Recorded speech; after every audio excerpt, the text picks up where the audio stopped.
Queridos hermanos y hermanas, paz y bien. Qué bueno poder encontrarnos de nuevo para compartir el Evangelio de este domingo, 33 del tiempo ordinario, con el Evangelio tomado de Lucas, capítulo 21, versículos del 5 al 19, que podríamos resaltar uno de los textos o de las frases cuando Jesús dice que la constancia o la perseverancia hará que ustedes se salven. Entonces Jesús comienza un poco a escuchar, a observar cómo muchos admiraban el templo de Jerusalén, un templo con seguridad, imponente, hermoso en su arquitectura. Y es justamente este templo el que estaban admirando, muchas personas, también discípulos de Jesús, y podemos imaginarnos, como nosotros también cuando admiramos una construcción, sea también un templo o, como no, aquí en nuestro país que tenemos pues esa fortuna o privilegio de nuestros restos arqueológicos, como el Machu Picchu, y uno se asombra, se admira, cómo han podido construir semejante edificio. Ante este asombro es cuando vienen las palabras de Jesús que también causan asombro, pero un asombro que se va transformando en preocupación y hasta en miedo. ¿Por qué? Porque Jesús dice, mirando al templo, de todo esto llegará el día en que no quedará piedra sobre piedra. Se asustan y preguntan, ¿y Señor, cuándo sucederá eso? ¿O qué señal tendremos? Y Jesús comienza diciendo, pues habrá guerras, hambres, pestes, agresiones, incluso, dice a ustedes, los que me siguen, los llevarán ante los tribunales, los ajusticiarán. Nadie sabe ni el día ni la hora. Aquí lo que va a poner el acento Jesús es la actitud con la cual aquel que le sigue tiene que mantenerse, tiene que vivir. De entrada es la actitud de la fidelidad, de la perseverancia. Por eso, ser cristianos, ya en la época de Jesús, quienes lo seguían, y después ya hasta nuestros días, pues ser cristiano es seguir a Jesús. Y seguir a Jesús es compartir, hacer propio su misma vida, sus mismas palabras, sus acciones, su destino. Es amar lo que Él ama, hacer lo que Él hace, mirar como Él mira, sentir como Él siente, etc.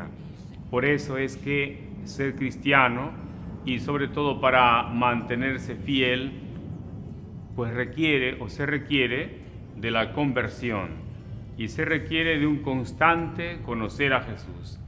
De allí que cuando eso nos falta, entonces somos más propensos a fallar, incluso a entrar en caminos opuestos al que Jesús nos pone. De allí entonces la necesidad de conocerle, de entrar en ese diálogo con Él, a través de la oración, a través del alimentarnos, no solo de la palabra, sino también de la Eucaristía, y de todo aquello que Dios pone a nuestra disposición para crecer en la fe, en el amor, en la esperanza y seguirle. En verdad, siempre hay una preocupación porque a la hora de la hora nos puede ganar más el hecho de querer conservar solo nuestra vida, esta vida presente, o de querer conservar nuestros bienes. Ya vemos cómo muchas veces las personas podemos entrar hasta en pleitos, litigios, solo por repartir la herencia o porque si hubo tal o cual abuso, etc. Evidentemente que hay que defenderse, pero cuando más bien predomina la ambición, el que puede más atropella al otro, etc. Y todo a causa de bienes solamente temporales.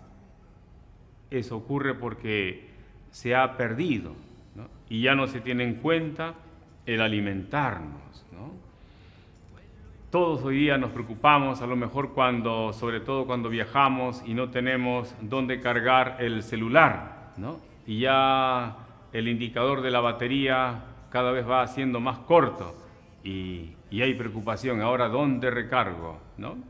Entonces hay esa casi obsesión, ¿no? No en todos evidentemente, siempre hay que aclararlo, ¿no? Porque ese celular necesita estar cargado porque quiero utilizarlo, etc.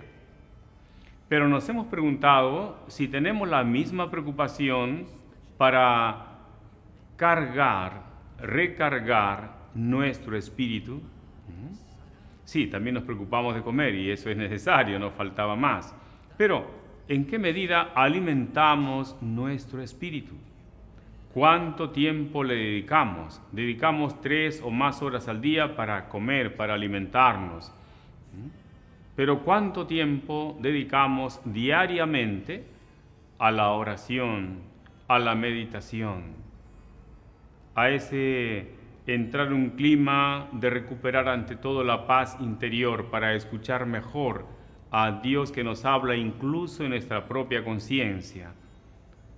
Y también meditar en el sentido de con la familia, por ejemplo, y estar para escucharnos, para escuchar al otro, para dialogar. Entonces, pues, es necesario también enriquecer ese espíritu, que en verdad, lamentablemente, constatamos que en esos tiempos de tanta prisa, de tanta velocidad, tanto apuro, etc., descuidamos esa dimensión, ¿no?, tan importante y vital.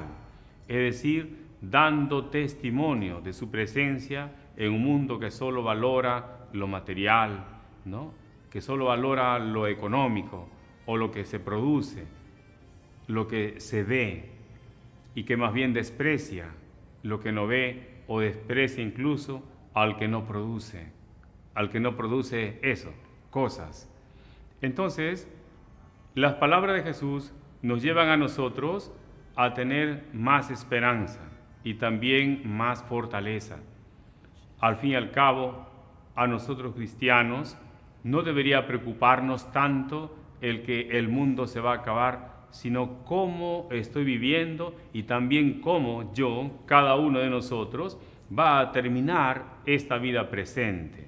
Nuestra misión de ser portadores de esa paz, de ese amor que el Señor nos da y vivirlo en nuestro tiempo, ¿no? Por eso todo lo que está aconteciendo, y en verdad, ¿no?, diariamente, violencias, guerras, enfermedades, conflictos, incluso al interno de la familia, pareciera que ya estamos ante el fin. Pero Jesús ante todo ello nos dice, perseveren, ¿no?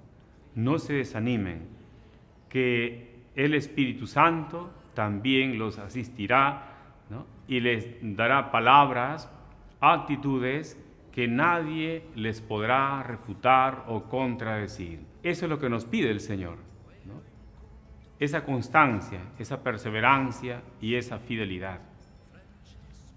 Y ya para terminar, también nos hacemos la misma pregunta. Tú, yo, nosotros, ¿qué haríamos si nos quedara solamente 1 hora de vida a partir de este momento? Que el Señor los bendiga, paz y bien.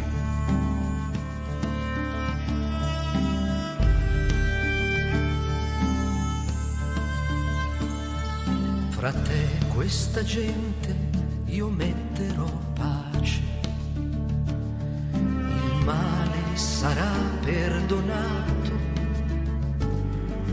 da loro per sempre avrai cibo e mai più nella vita avrai fame.